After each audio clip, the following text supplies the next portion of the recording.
Bom, a Península da Coreia é, hoje em dia, uma das regiões mais peculiares quando a questão é socialmente, politicamente, economicamente. Porque mesmo tendo uma área um pouco menor do que o estado brasileiro de Roraima e tendo uma população menor do que a França, ela está dividida em dois países, sendo que o do norte é marcado por autoritarismo, por uma política extremamente fechada e por ser de um governo de extrema esquerda, enquanto no sul temos uma nação consideravelmente mais livre, mais rica, que mundialmente é conhecida pela sua cultura, baseada no respeito, e que tem uma visão econômica mais de direita. Mas o porquê? Quais foram os fatores que influenciaram isso? Bom, todos sabem que o principal foi a guerra que aconteceu lá, que foi uma das mais sangrentas, a Guerra da Coreia. Mas o que, como era a península antes da guerra, o que aconteceu durante a guerra e o que encaminhou para que a península ficasse daquela maneira no pós-guerra, na atualidade. É isso que temos ver no vídeo de hoje. Apesar de ser um vídeo breve, eu vou deixar a fonte na descrição e vocês vão poder se aprofundar melhor, estudar melhor, para compreender um pouco mais no, na história da Coreia. Até porque esse, que é o primeiro vídeo deste canal, tem como intuito dar uma introdução e facilitar um pouco mais o aprendizado inicial das pessoas sobre determinados assuntos. Bom, esclarecido tudo isso e com essa introdução, o que eu tenho a dizer é, vamos ao vídeo onde teremos a breve história da Coreia. Bom, indo direto ao assunto sobre a história em si da Coreia, podemos começar pelo primeiro reino que existiu na península, que conhecemos como a dinastia Tangun, que tem as suas origens que remontam de formas mais lendárias, pois o suposto fundador dessa dinastia seria um descendente direto dos deuses que eram cultuados pelas pessoas da época. Mas enfim, indo para a parte histórica da Coreia, da história desse povo, a dinastia Tangun foi a primeira das dinastias que foi fundada aproximadamente em 2300 a.C. Então dá para ver que, que esse povo tem uma convivência aqui há muito tempo. Há muito tempo eles estão aprendendo, evoluindo e morando naquela península. Bom, mas continuando, essa nação ela existiu por aproximadamente um período de 12 séculos e podemos encontrar dela hoje em dia as tumbas, podemos encontrar também alguns monumentos que a gente pode aprender como eles viviam, por exemplo. Sabemos que era uma sociedade semi-sedentária, pelo estilo de vida que conseguimos ver através da história, da arqueologia. Mas, como eu disse, ela viveu aproximadamente, teve um período de duração de aproximadamente 12 séculos, pois ela acabou sofrendo invasões de países como a China, que acabaram batalhando e guerreando com ela. E essa influência que a China foi pondo para cima da Coreia, vocês vão ver que é uma coisa muito recorrente. Começou por aí, mas até hoje é uma coisa muito recorrente. Mas enfim, a influência aumentou mais no ano 108 a.C. aproximadamente, quando ela foi dominada, a península foi dominada pelos chineses, pela dinastia Han, que era a dinastia que estava dominando a China no momento.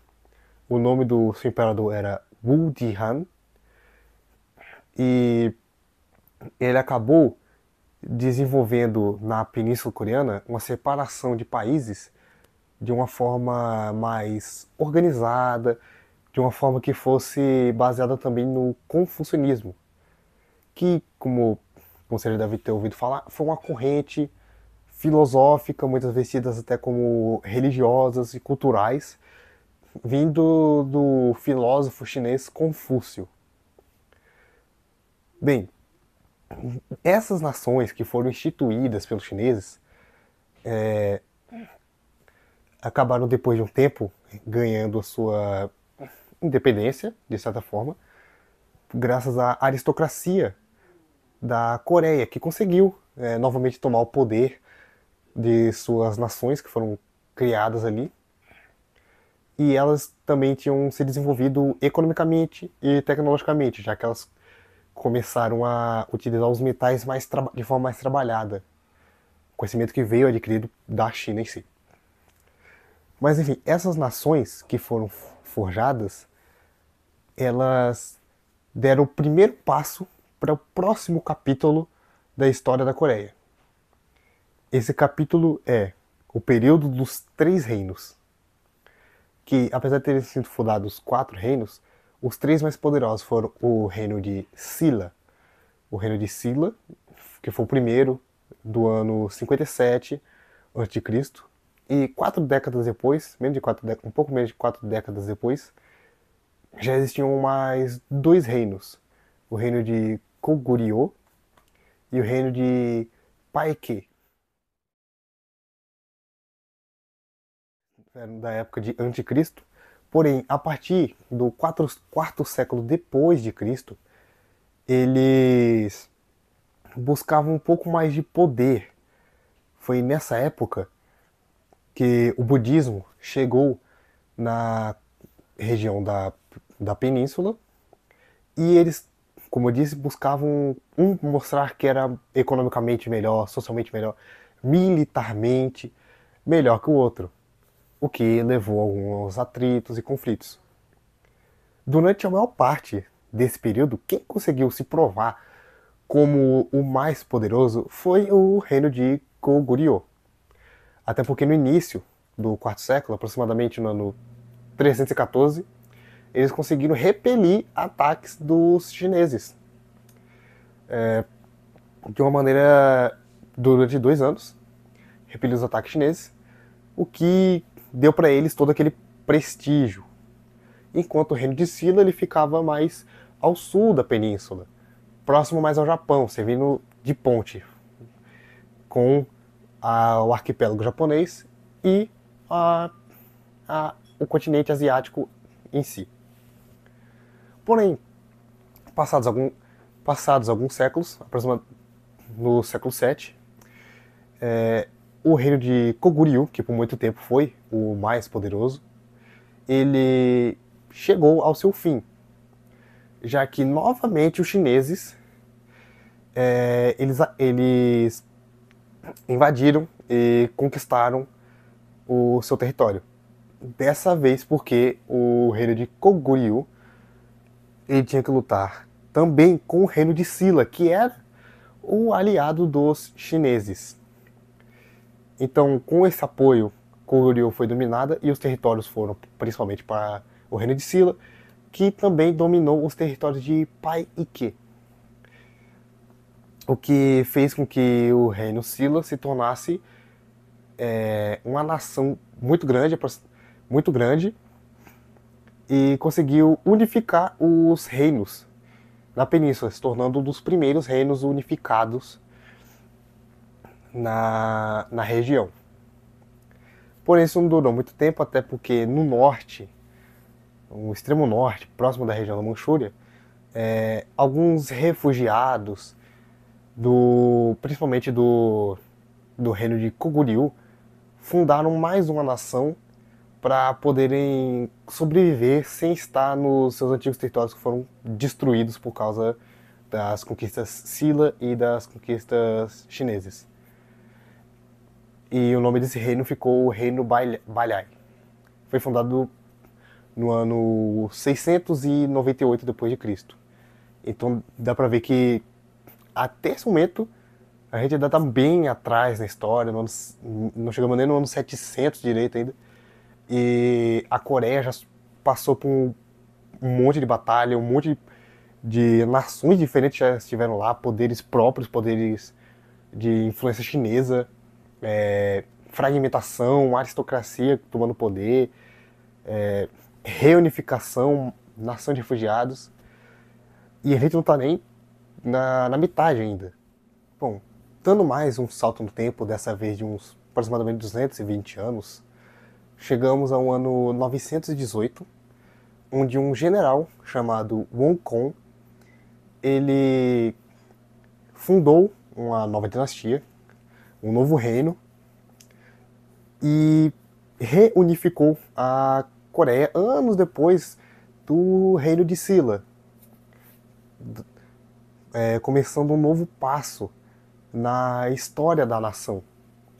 E o interessante é o nome até desse reino que ele fundou, porque o nome é Reino Koryu, que é graças a esse reino, que temos um nome para a península. A Península da Coreia o nome veio desse reino, porque ele que unificou de fato o que conhecemos como as duas nações, a Coreia do Sul e a Coreia do Norte hoje em dia. O rio Yalu era sua fronteira norte, e as ilhas que temos na parte mais extrema, na parte mais baixa das ilhas, eram a sua fronteira ao sul, que era basicamente o território marítimo. Então dava para ver que foi uma das nações muito poderosas que acabou unificando mais uma vez a Coreia. Bom, no ano de 1170, essa nação, o Reino de Koryu, sofreu um golpe militar que governou o país nos próximos 60 anos, que foi quando ocorreu as invasões mongólicas, que duraram por um grande período de batalha. E, por fim, a Coreia foi conquistada pelo Império Mongol, mas em troca, os coreanos, eles mantiveram a sua cultura, as suas tradições, eles puderam continuar com seus costumes. E a conquista da península foi muito importante como uma ponte para interligar até o Japão, porque o Império Mongol por duas vezes tentou utilizar a Coreia para conquistar o Japão, e isso quase aconteceu, porque a partir da Coreia eles podiam ir para a ilha de Itsushima e depois chegar ao Japão.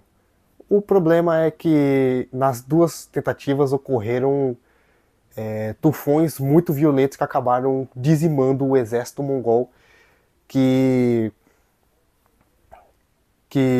tentou dominar o arquipélago.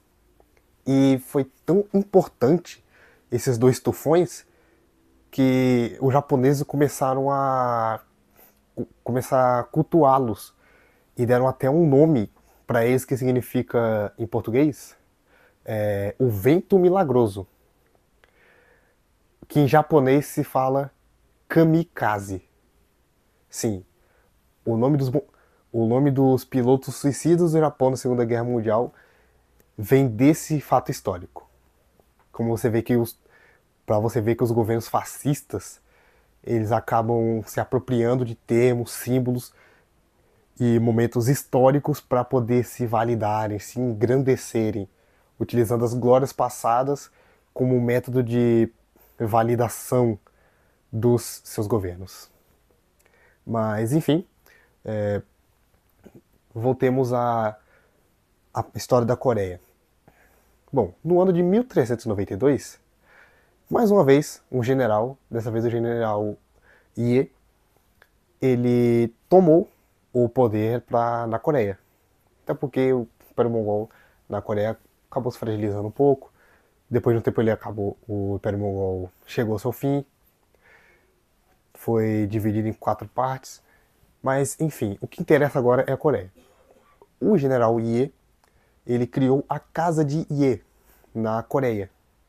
E foi muito importante, porque ela é a casa monárquica que basicamente governou até o início do século XX. Sendo dessa data, a partir de 1392, sendo um império de monarquia absoluta, conhecido como a dinastia Gojoseon, começando mais uma etapa na história dessa nação.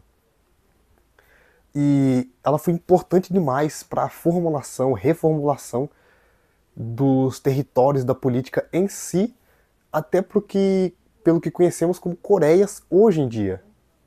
Por exemplo, foi instituída uma reforma agrária, foi instituída a utilização da prensa de tipos móveis, como a de Gutenberg.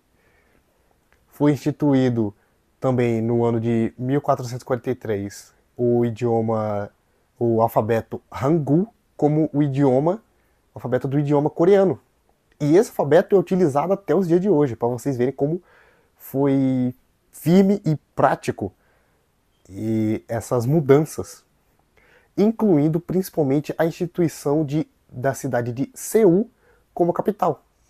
Seul até hoje, para você que pode não saber, é a capital da Coreia do Sul.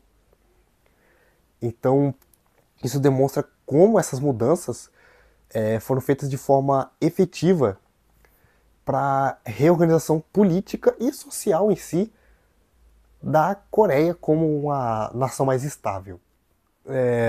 Chegamos no ano de 1592, que o Japão entrou em guerra com a China, porque eles queriam ter maior importância no cenário da Ásia naquela região. Queriam ter mais influência, mais poder. E o que eles fizeram? Foram atrás de um aliado. Na época, o aliado que eles queriam era a Coreia. O problema foi que eles tiveram que batalhar sozinhos contra a China e a Coreia, já que a Coreia se aliou à China. O que foi horrível para o Japão, porque os coreanos tinham uma tecnologia dos navios tartaruga. O que é isso? É um navio que, apesar de ele ser pequenas proporções, ele é muito resistente, ele é blindado. Então ele podia receber vários ataques de canhão que ele ia resistir, enquanto eles podiam utilizar a própria artilharia para poder destruir os navios japoneses. O que fez com que, obviamente, o Japão perdesse aquela guerra. E a China se estabeleceu como a nação mais forte do Extremo Oriente Asiático. Com a ajuda da Coreia, Mas a China, como ela foi a principal combatente, ela acabou se tornando a principal potência. Mas enfim, mesmo ajudando a China, depois os coreanos foram mais uma vez conquistados, e novamente pelos chineses, dessa vez pela dinastia Qing, no ano de 1637. Algumas pessoas podem estranhar, né? Porque é dito que a dinastia Qing começou em 1644. Então como que eles estariam dominando a Coreia 7 anos antes? Bom, é que 1644 é quando os Qing tomaram conta de Pequim. Porém, eles já existiam, essa dinastia começou, assim, de fato, em 1636. E no ano seguinte é que eles estariam em si dominando a Coreia, e mais 7 anos depois, em 44, que eles estariam dominando Pequim. Mas eles dominaram a Coreia, e dessa vez eles mantiveram a dinastia de Yi no poder, para facilitar a administração e a tornar um estado fantoche. O que foi até bom, porque porque eles iam se manter no poder de qualquer jeito. Então, a começar uma nova era, mas não só para a Coreia, mas para o mundo em si, porque chegamos ao século XIX. O século XIX foi muito impactante, já que ocorreram várias mudanças, né? A queda dos impérios dos impérios francês de Napoleão, o enfraquecimento do Império Espanhol, a independência do Brasil e de Portugal. Então muita coisa estava acontecendo no século XIX.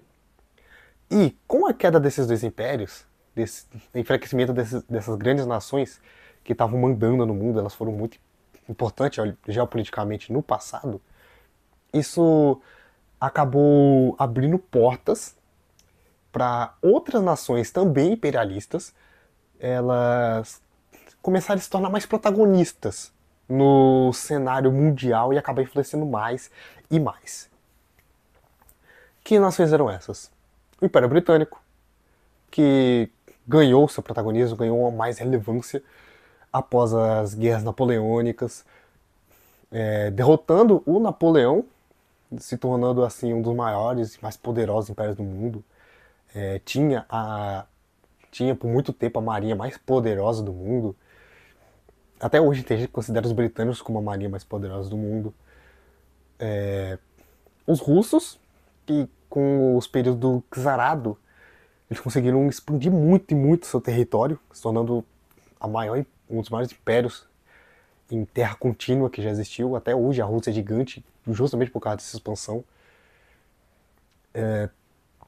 O Império Alemão, que se unificou em 1871, depois da Guerra Franco-Prussiana. O Império Alemão se desenvolveu tecnologicamente, industrialmente muito rápido também, tanto que eles instituíram uma nova forma de política com seu primeiro chanceler e fundador Otto von Bismarck, que foi justamente ele que criou a partilha dos territórios na África. Então vocês estavam vendo que muita coisa estava acontecendo ao mesmo tempo, em um curto espaço de tempo. O Brasil, que eu citei, que ganhou a independência em 1822, justamente no século XIX, eles tinham também uma marinha muito poderosa. Eles eram, se eu não me engano, eles eram tidos como a segunda marinha mais poderosa, só atrás do Império Britânico, para vocês terem ideia de quão absurdo era isso.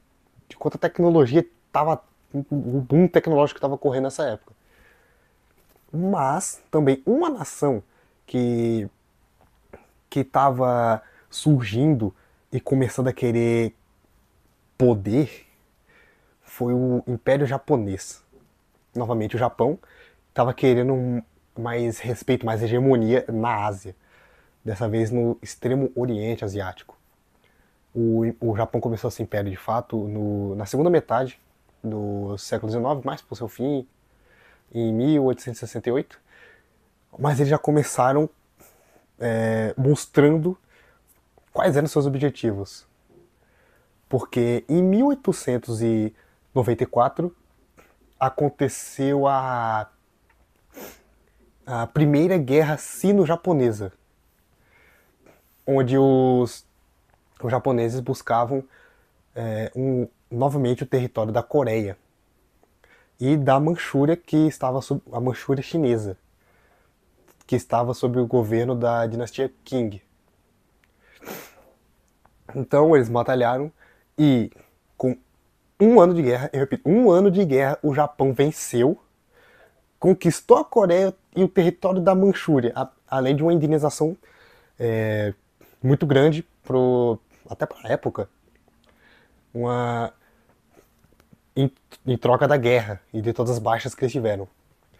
Vencendo da poderosa China, que por muito tempo foi a nação mais forte do Extremo Oriente Asiático.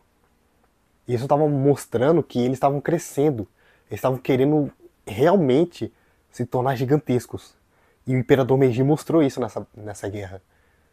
O que fez com que até a dinastia Qing entrasse no século da humilhação, como eles chamam esse período da China, enquanto no Japão era a melhor época possível, com seus avanços tecnológicos e militares, conquistas territoriais, como a Coreia nesse momento. Então a Coreia estava se tornando palco para uma coisa muito grande que ia acontecer no futuro e em breve. Bom, então acontece que em 1897 a Coreia, que passou a ser colônia do Japão, eles tiveram seu nome trocado para Império da Coreia. Então a dinastia Joseon acabou, eles eram uma monarquia absoluta, e agora na forma do Império da Coreia, que era um estado meio que fantoche do Japão, eles agora eram uma monarquia constitucional, o que significava que o imperador não tinha todo o poder de fazer o que ele quisesse, então ele ia ter o poder compartilhado com uma espécie de parlamento. Mas enfim, passou menos de 7 anos e em 1904, novamente querendo mostrar seu poder, testar até onde eles poderiam ir, o Japão começou mais uma guerra, dessa vez com o Império Russo. Também porque a Rússia, ela também queria se mostrar grande nessa época imperialista do neocolonialismo e tal. Então, o Japão e a Rússia estavam batalhando principalmente pela Manchúria exterior, até porque a Coreia e a Manchúria interior foram conquistados na Primeira Guerra Sino-Japonesa, enquanto agora o foco era mais a Manchúria exterior e algumas ilhas que estavam sob domínio russo. Então a Rússia começa a Guerra Russo-Japonesa. E novamente, em um período de 1 ano, o Japão venceu a guerra. E dessa vez foi por motivos, não só porque foram por vários motivos. O primeiro de tudo era que as batalhas eram principalmente marítimas, só que os navios e os equipamentos russos eram muito pesados e muito ultrapassados. Enquanto que a marinha japonesa estava vivendo o seu auge, com navios que eram menores, só que eram muito fáceis de manobrar, eram muito rápidos e tinham um poder de artilharia imenso. O segundo fato que levou a isso foi que os japoneses eles puderam se ter uma facilidade maior de chegar até a região da batalha, porque já tinham a Coreia. Então a Coreia foi utilizada como posto de batalha. E mais um fato que ocasionou é que em 1905, que foi o ano que essa guerra acabou, ocorreu uma revolução de cunho socialista e revolucionário na Rússia. E foi algo que fez com que o Nicolau II ele tivesse que pôr fim na guerra para poder resolver internamente as questões sociais dentro do seu império. Essa revolução de 1905, ela ficou muito conhecida e ela é tida, até hoje, ela é tida por alguns historiadores como uma espécie de ensaio para uma revolução muito maior que aconteceria em 1917 na Rússia, que foi a Revolução Socialista, que pôs fim ao Império Russo. Mas, enfim, mais uma vez o Japão venceu a guerra, conseguiu o que eles queriam, que era a Manchúria, e no ano de 1910 eles forçaram os coreanos a assinarem o tratado chamado Tratado de Eusa, que basicamente transformava a Coreia de um estado fantoche em uma colônia. A história começa a coincidir um pouco com a história do Japão, pois eles acabaram sofrendo no período Showa, que foi o período de governança no Império do Japão do Hirohito. E você sabe que o Hirohito ele acabou se aliando com Hitler e Mussolini durante a Segunda Guerra Mundial. Então dá para saber um pouco do nível desse cara. Então, alguns anos após a anexação da Coreia com forma de colônia, foi instituído no Japão o plano da Esfera de Coprosperidade da Grande Ásia Oriental. O que seria isso? Bom, foi idealizado por esse general aqui, e basicamente ela falava que era a criação de um espaço onde poderia ter harmonia, paz e ser uma nova ordem mundial internacional fora do alcance da dominância e dos poderes imperiais ocidentais. Mas a forma que isso foi feito foi utilizando a dominância, a exploração e o poder imperial japonês. E sim, foi um governo muito violento. Tanto que o governador geral da Coreia, que foi o general japonês Jiro Minami, ele assumiu esse cargo em 1936 e apenas um ano depois ele já iniciou um projeto de assimilação cultural. O que é isso? Ele basicamente decidiu matar a cultura coreana e substituir pela cultura japonesa. Simples assim. Tanto que um exemplo foi uma lei instituída que foi a lei Soti Kaimai. O que essa lei falava?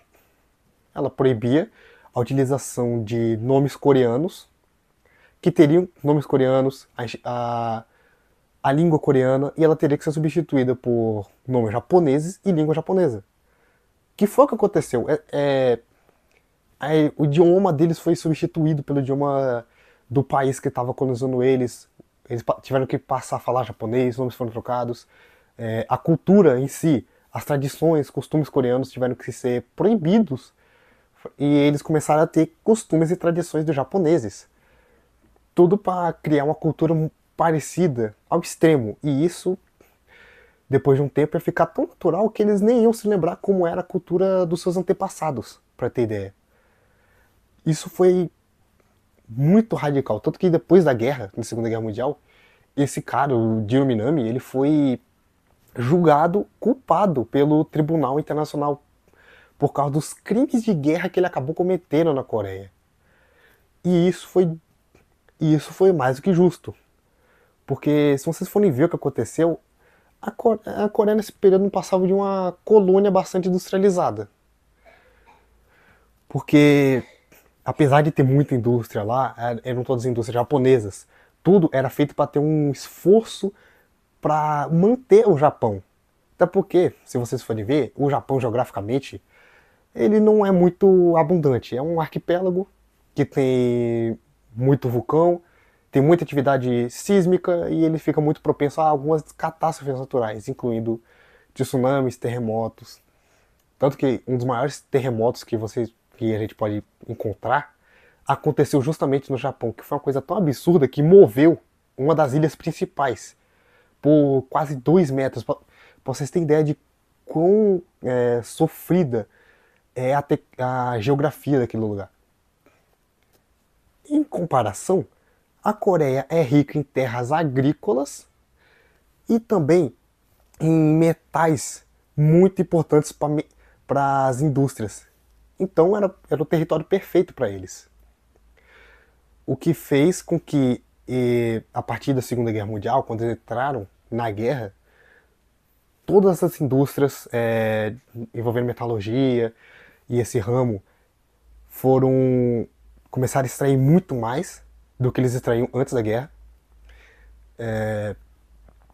para poder esses metais, as comidas dos coreanos, roupa, foi tudo transformado em esforço de guerra para o Japão poder combater contra as ilhas dos Estados Unidos, contra a China na Segunda Guerra Sino-Japonesa, que foi quando eles quiseram expandir mais ainda para invadir a Indonésia, invadir a Filipinas. Então todos os materiais coreanos, como eu disse, estavam sendo utilizados para isso.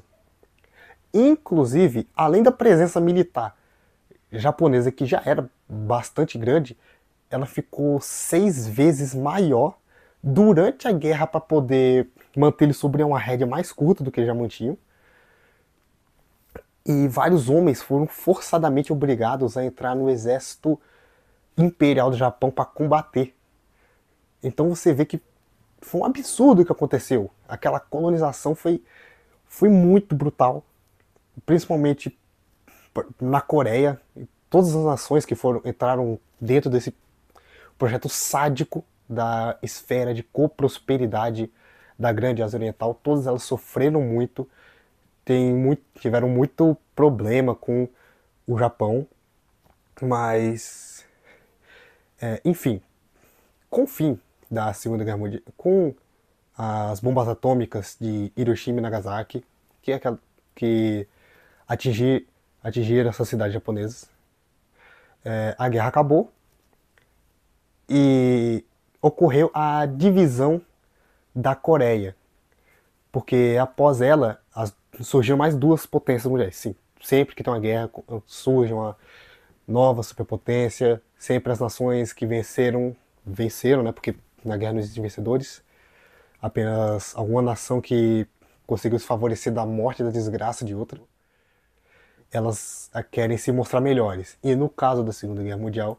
as nações foram principalmente os Estados Unidos da América, que derrotaram o Japão nas batalhas em batalhas como em Midway e jogando as duas bombas atômicas nas cidades japonesas, e a União Soviética, que foi um dos principais combatentes e agentes contra o nazismo, principalmente na Europa Oriental, lutando na Polônia, na Ucrânia. Foram um dos primeiros a chegar em Berlim, chegar nas proximidades de Berlim. E por serem duas nações com duas visões de mundo, economicamente diferentes, socialmente diferentes, eles queriam mostrar para o mundo que uma era superior à outra no seu modo de governar, dando início a uma das etapas da história que chamamos de Guerra Fria.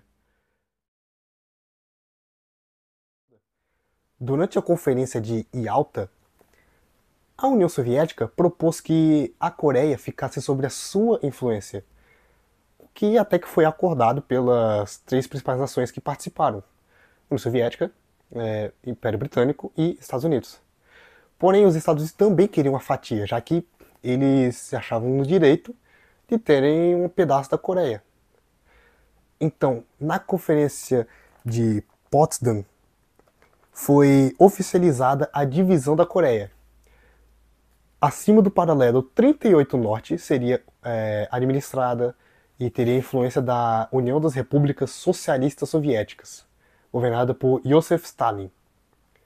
Enquanto ao Sul teria influência e controle dos Estados Unidos da América de Franklin Delano Roosevelt. Porém, dois detalhes importantes sobre isso é que o paralelo 38 Norte foi escolhido pois o que tem logo abaixo dele? A capital Seul. A capital da Coreia desde 1392. E ela foi escolhida pois, na palavra dos próprios americanos, como Jim Rusk, era importante colocar a capital sob a responsabilidade do Exército dos Estados Unidos, mostrando que os Estados Unidos também eram uma nação imperialista. E eles também foram imperialistas no Japão. Foram imperialistas na Coreia. Não da mesma forma que o Japão, eles não proibiram a utilização do idioma deles, das culturas, tradições deles, mas foram imperialistas porque eles estavam ali militarmente administrando uma terra que não era deles. E a segunda coisa de se notar é que esses dois tratados, tanto a Conferência de Yalta quanto a de Potsdam, que dividiram a Coreia desta forma, não teve consultoria, não teve consulta de nenhum coreano. Eles não foram na Coreia e perguntaram para algum coreano se eles concordavam com aquilo. Até porque eles sabiam que eles não iam concordar. Porque eles iam estar dividindo famílias, iam estar dividindo terras, iam estar dividindo pessoas que há séculos eram vistas como uma nação só. Elas não tinham diferença. Então, não ia fazer sentido para eles dividir sobre esfera de alguma nação estrangeira. Eles queriam liberdade de nações estrangeiras. Eles estavam acabando de sair da mão dos japoneses para ir para a mão dos americanos e soviéticos. Eles não queriam aquilo, queriam a liberdade. Porém, não foi o que aconteceu. E os americanos, tanto os americanos quanto os soviéticos, depois da guerra, ficaram alguns anos dominando.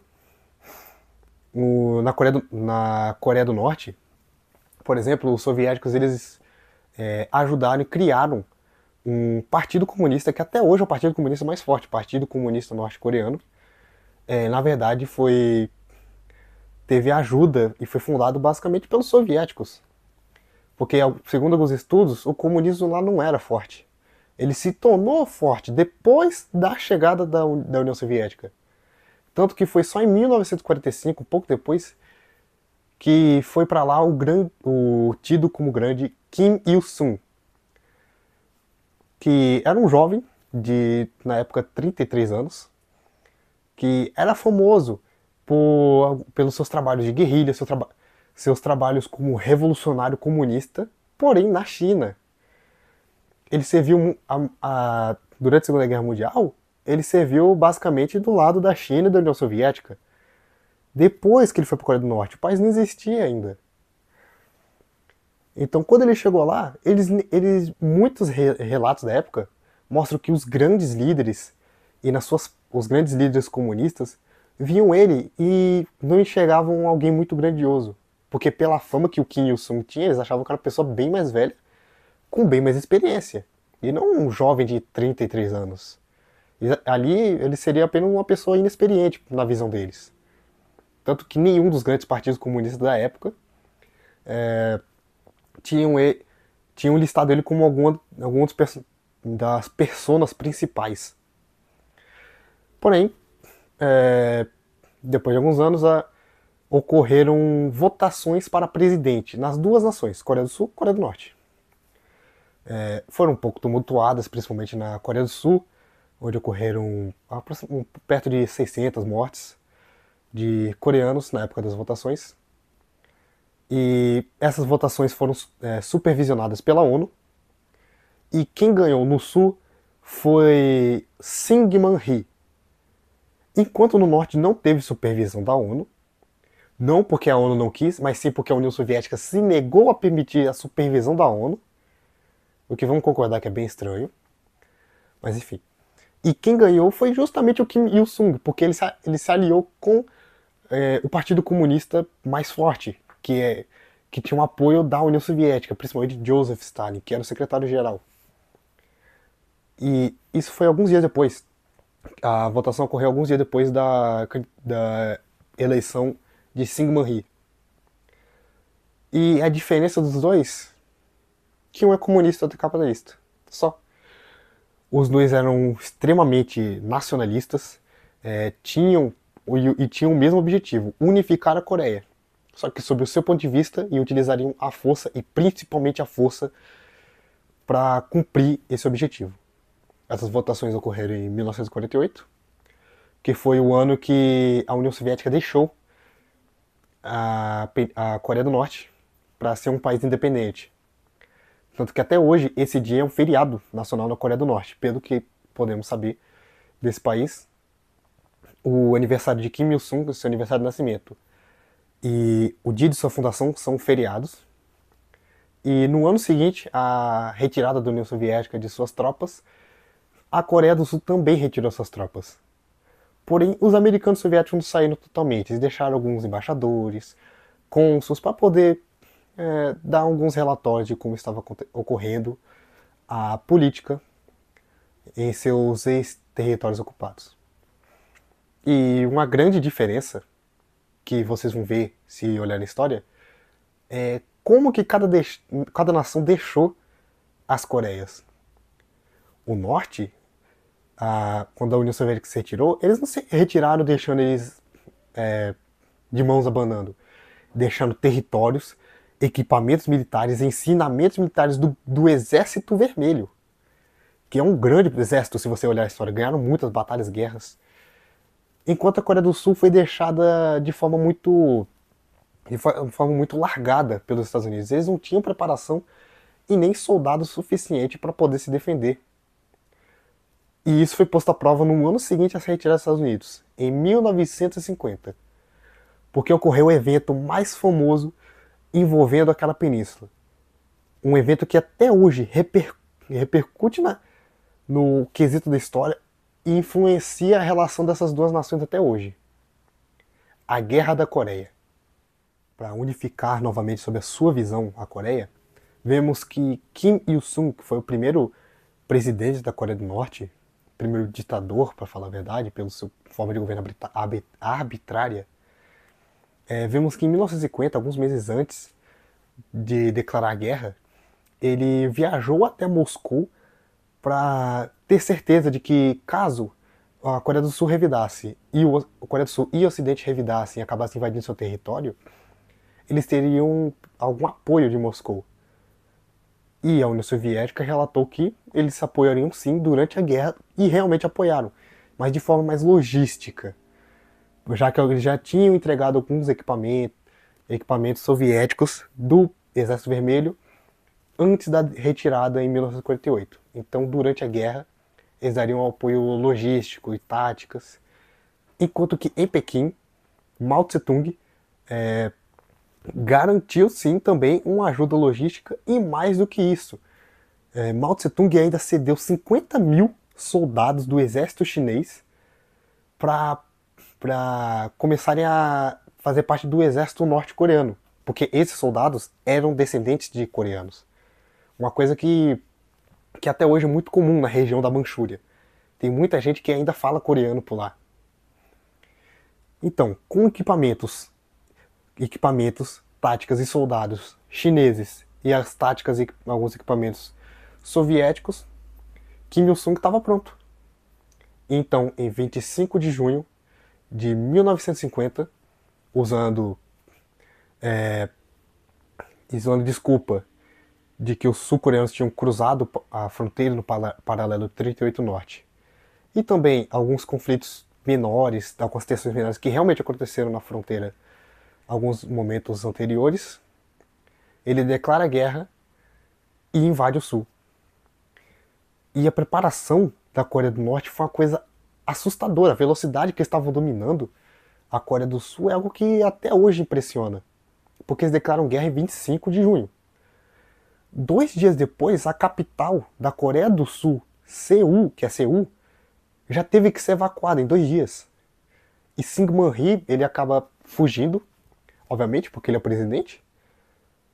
Melhor, também é ditador, já que antes de fugir, ele ordena o massacre das ligas de Bodo, que acabou matando aproximadamente entre 60 e 100 mil suspeitos de apoiarem o norte.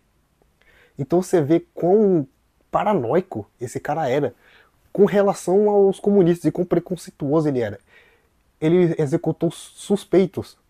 Não se sabe se essas pessoas realmente eram militantes em prol do norte. Eles não tiveram nem julgamento, não teve busca de prova. Ele simplesmente mandou matar porque eles pareciam ser apoiadores. E essas imagens que vocês estão vendo agora mostram quão aterrorizante era para essas pessoas. Saber que iam morrer sem nem ter o direito de receber um julgamento digno. De saber, eles nem sabiam por que estavam sendo mortos, muitos deles. Mas enfim, Syngman-rhee foge no dia 27 de junho e no dia seguinte a Coreia do Norte já dominou a capital da Coreia do Sul. Em 3 dias de guerra, tinham dominado a capital. Para ter ideia da força que eles tinham, a preparação que eles tiveram. Mas, obviamente, não era o que eles queriam só a capital. Eles queriam dominar tudo. Queriam reunir. E o Sung queria unificar a Coreia sobre o seu ponto de vista. Então, eles continuaram avançando, avançando e avançando. Até que os Estados Unidos e as Nações Unidas acabaram tendo que intervir. Bom, antes, os Estados Unidos nem queriam intervir na guerra porque a Coreia do Sul não era importante para eles. Geopoliticamente não era visto como importante. O foco principal deles era a Europa Ocidental. O teatro principal deles de atuação era aquele. Por isso mesmo que foi criada a OTAN. Porque os Estados Unidos queriam impedir o avanço soviético na Europa. A região da Coreia não era tão importante assim para eles. Porém, mesmo assim, eles aprovaram algumas resoluções que permitiram que eles atacassem. O presidente Truman foi quem pediu essas resoluções, acabou mandando verba suficiente para poderem apoiar a Coreia do Sul. Muito por causa da teoria do dominó, que foi uma teoria geopolítica que basicamente demonstrava a União Soviética se tornou o primeiro país socialista. O próximo que veio em sequência foi a China, que é um dos países com maior fronteira com a antiga União Soviética, até hoje, com uma grande fronteira com a Rússia. Logo depois, quem se torna comunista? A Coreia do Norte. Se eles conseguissem dominar a Coreia do Sul, mais um país ia atrapalhar. O país da Coreia do Norte ia aumentar muito de território e o comunismo ia poder ganhar mais adeptos. O próximo passo podia ser o Japão, podia ser a conquista do Vietnã do Sul, porque ele também foi dividido depois da Segunda Guerra, o Sul era capitalista. Então essa é uma coisa que assustou bastante eles, então os Estados Unidos quis intervir e impedir que isso acontecesse. Então o Truman manda uma verba de 12 bilhões de dólares e o general MacArthur, Douglas MacArthur, para impedir o avanço da Coreia do Norte. Bom, os Estados Unidos, quando chegaram, eles tiveram a sua primeira grande batalha que foi na cidade de Ulsan, para tentar barrar o avanço norte-coreano, que estava muito rápido. Porém, foi um grande fracasso a primeira batalha deles. Eles tiveram mais de 60 mortes, 21 feridos, 82 capturados e 7 de seus canhões foram destruídos. Então, e comparado com o que os norte-coreanos perderam, é brincadeira, porque eles perderam muito mais do que os norte-coreanos. Então o norte começou a avançar, avançar, avançar.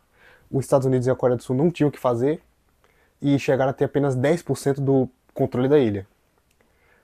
Até que a Coreia do Norte cansou e nesse meio tempo que eles cansaram, deu tempo de chegar reforço para os sul-coreanos. Chegaram mais soldados americanos, chegaram soldados noruegueses, luxemburgueses, japoneses, muita gente foi ajudar eles. Então eles começaram a contra-atacar os, os norte-coreanos, começaram a reconquistar território. Até que eles reconquistaram até que depois de algum tempo reconquistaram a capital Seul e ultrapassaram a fronteira do paralelo 38 Norte. O general MacArthur dos Estados Unidos, ele falou que o objetivo dele não era chegar só e dominar a Coreia do Norte. Ele queria levar até a guerra até a China. E isso era muito arriscado, até para os Estados Unidos. Eles não gostaram dessa ideia. Depois de um tempo, o MacArthur ele teve que ser até substituído do comando, porque se ele continuasse com essas ideias, ele podia levar as nações da ONU a perder muitos homens. Porém, eles cruzaram o paralelo 38 Norte, invadiram a Coreia do Norte, capturaram Pyongyang, que é a capital do país. Só que a China falou que se eles não recuassem, eles iriam entrar na batalha, na guerra.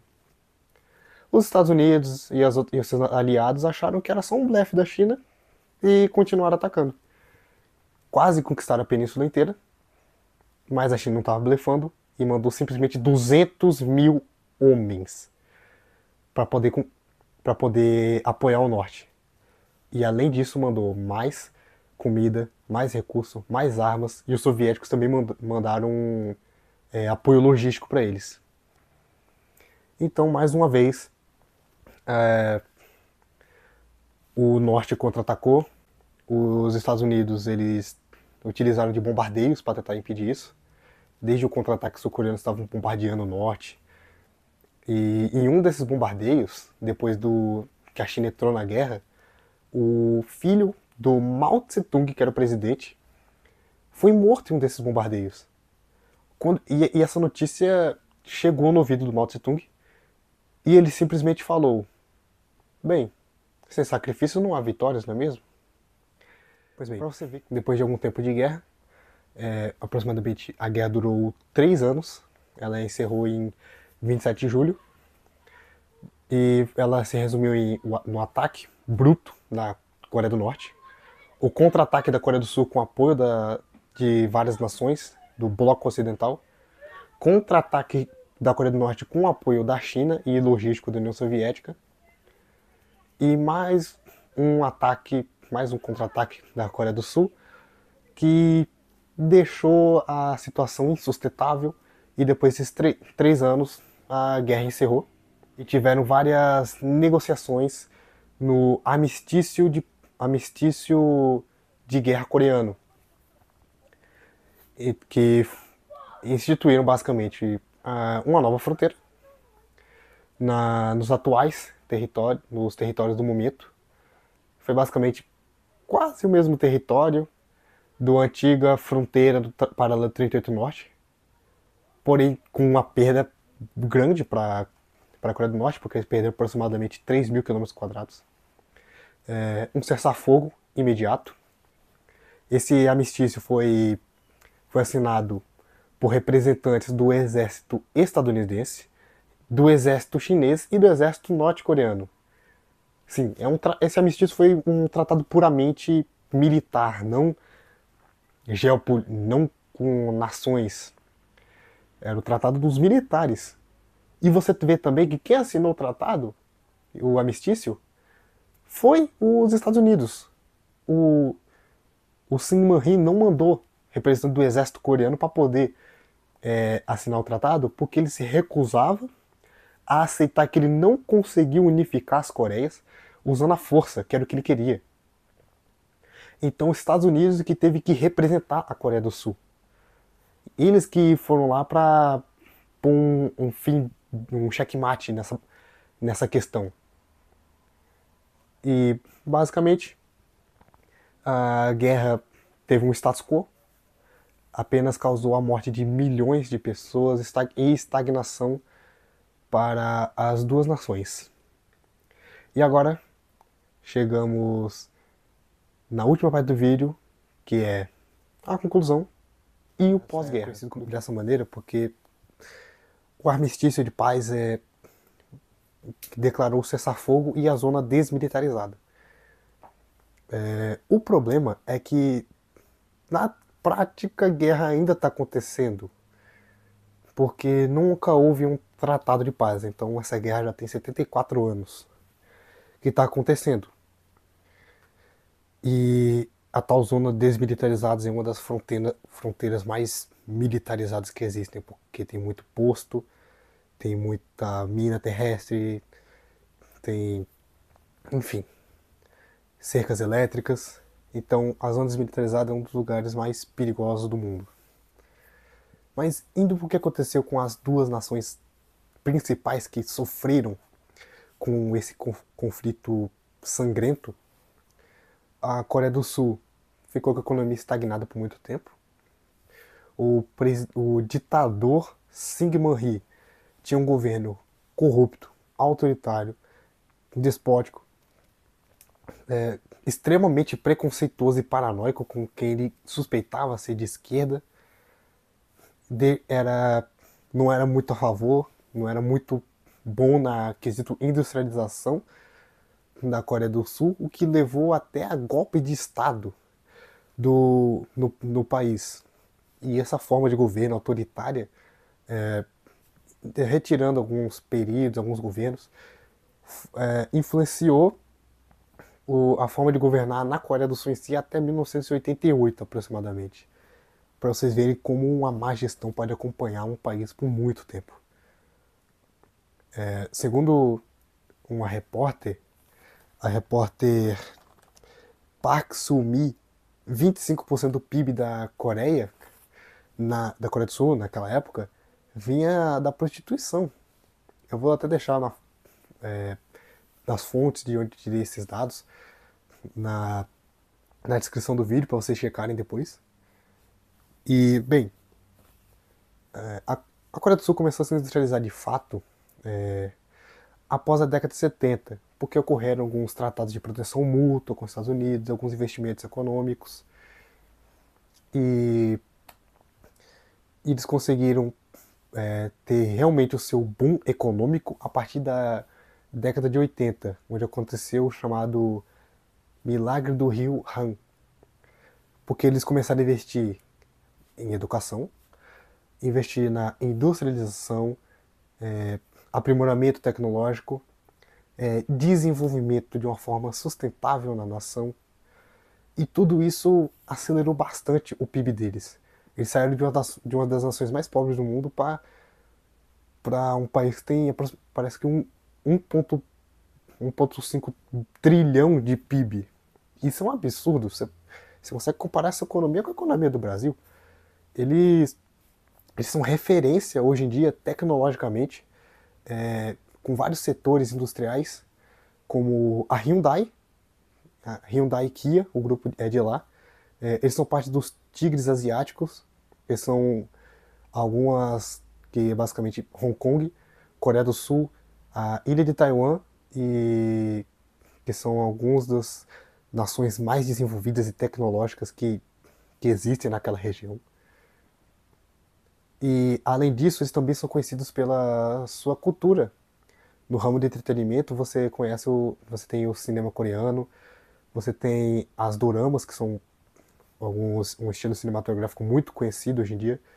Eles são conhecidos também na música, porque os seus estilos mais famosos são o hip hop e o próprio pop deles, que é o K-pop.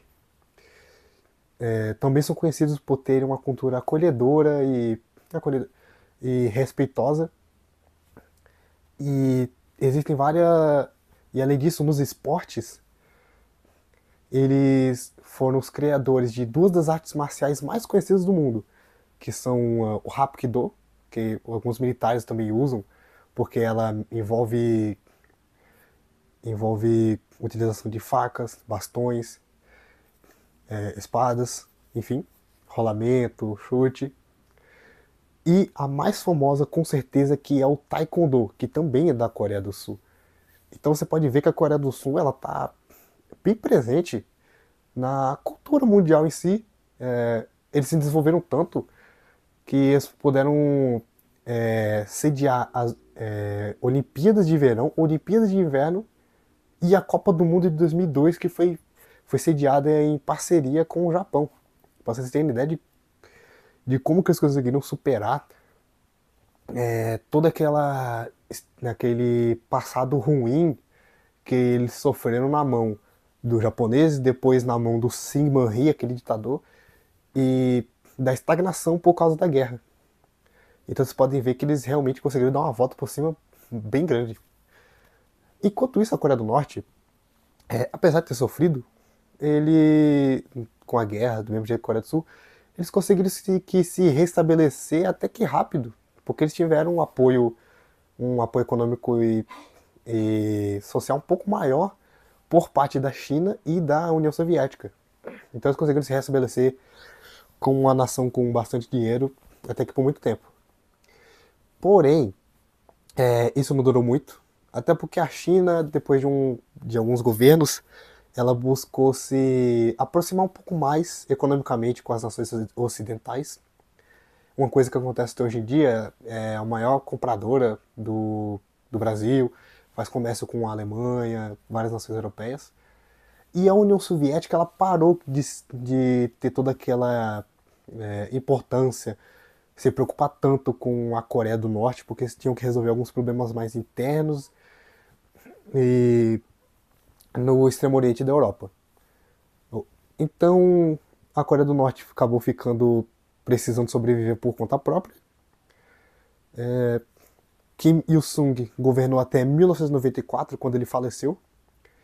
O seu filho assumiu como novo presidente, mas a Coreia do Norte acabou não se recuperando tanto. É um país que acabou se afundando com problemas financeiros por causa de sanções econômicas. É um país extremamente fechado, não tem comércio com quase nenhuma nação, não tem relacionamento com quase nenhuma nação. Eles são conhecidos por ser muito autoritaristas, o povo passa fome. Tem foto que vocês podem até pesquisar depois, que nessa aqui que estou mostrando, que são de campos de concentração ainda em atividade. E a sua cultura é muito restrita. A maioria dos feriados são feriados que envolvem os presidentes, como o aniversário de Kim Il-sung, o dia da fundação do país, o dia que o país ele se viu livre do Japão, o aniversário dos presidentes também, o dia da morte do Kim Il-sung e o dia 27 de julho de 53, que foi quando a guerra acabou, pode-se dizer que acabou, também é um feriado na Coreia do Norte, só que lá é tido como o dia da vitória, porque mesmo todas as nações, incluindo a China, concordarem que a guerra foi inconclusiva, A Coreia do Norte não, fala que eles venceram a batalha, venceram a guerra. Porém, sabemos que não foi muito bem assim, só que eles continuam falando que venceram. A guerra lá é chamada de Guerra da Libertação da Pátria, o que é só um nome para tentar justificar uma coisa horrível que ia acontecer, que foi a morte de milhares de inocentes e de civis que não tinham nada a ver com aquele conflito. E até hoje o país está com esses problemas militares mal vistos pelo exterior e com muita tensão contra a Coreia do Sul, principalmente porque eles são extremamente militares, tem muito soldado, tem armamento nuclear, porque mesmo eles tendo sido signatários por um tempo do Tratado de Não Proliferação Nuclear, eles acabaram saindo do tratado, foram denunciados porque eles, mesmo assinando, tinham um projeto de armas nucleares, ogivas nucleares. Eles estão sempre testando armas novas, lançando mísseis perto dos territórios marinhos da Coreia do Sul, perto das ilhas do Japão, o que pode escalonar para uma continuação da guerra, porque eles não escondem que eles querem reunificar a, a península. Porém, como que eles vão fazer isso é o que realmente preocupa as nações. Na época do Donald Trump, eles até teve algumas propostas nos Estados Unidos com a Coreia do Norte e a Coreia do Sul para poder encontrar uma forma de conviver pacificamente, só que não foi muito para frente. Então, até hoje, a Península Coreana, que por séculos viveu unificada, com um povo único, hoje em dia são duas nações com tensões de fronteira muito grandes e, e que vê a diferença de ter um país ao norte, que mesmo tendo a maior parte do território, mesmo assim, é mais pobre, as pessoas vivem menos, é muito mais fechado e que é mal visto ao exterior por causa das suas políticas internas e externas. Tudo isso marca de, de guerras, más escolhas de administração e de colonialismo por parte de países que nem deveriam ter sequer começado a instituir poder externo dentro da Coreia. O que vocês acabaram de ver foi um pequeno resumo de como foi a história coreana, pelo menos a minha parte de pesquisa, e como quis passar de uma forma que não fosse tão cansativa e longa, mas também que não fosse tão curta, desleixada e que pudesse deixar de fora muito detalhe. Fiz o máximo para não colocar nenhum viés dentro do vídeo. E vai ser mais ou menos esse formato, por enquanto, porque esse é o primeiro vídeo do canal. E eu quero mostrar a história de uma maneira um pouco mais fácil de ser introduzida, para depois estudar mais sobre determinados assuntos, mais sobre a geopolítica em si dos países. Eu espero que você tenha gostado, se você chegou até aqui, que deixem um like, se inscrevam, comente o que vocês acharam, o que eu posso melhorar, o que vocês acharam de melhor do vídeo, alguma indicação de tema para o próximo vídeo, para poder tirar a dúvida de vocês. E realmente eu espero que vocês tenham gostado de verdade. Então, até o próximo vídeo.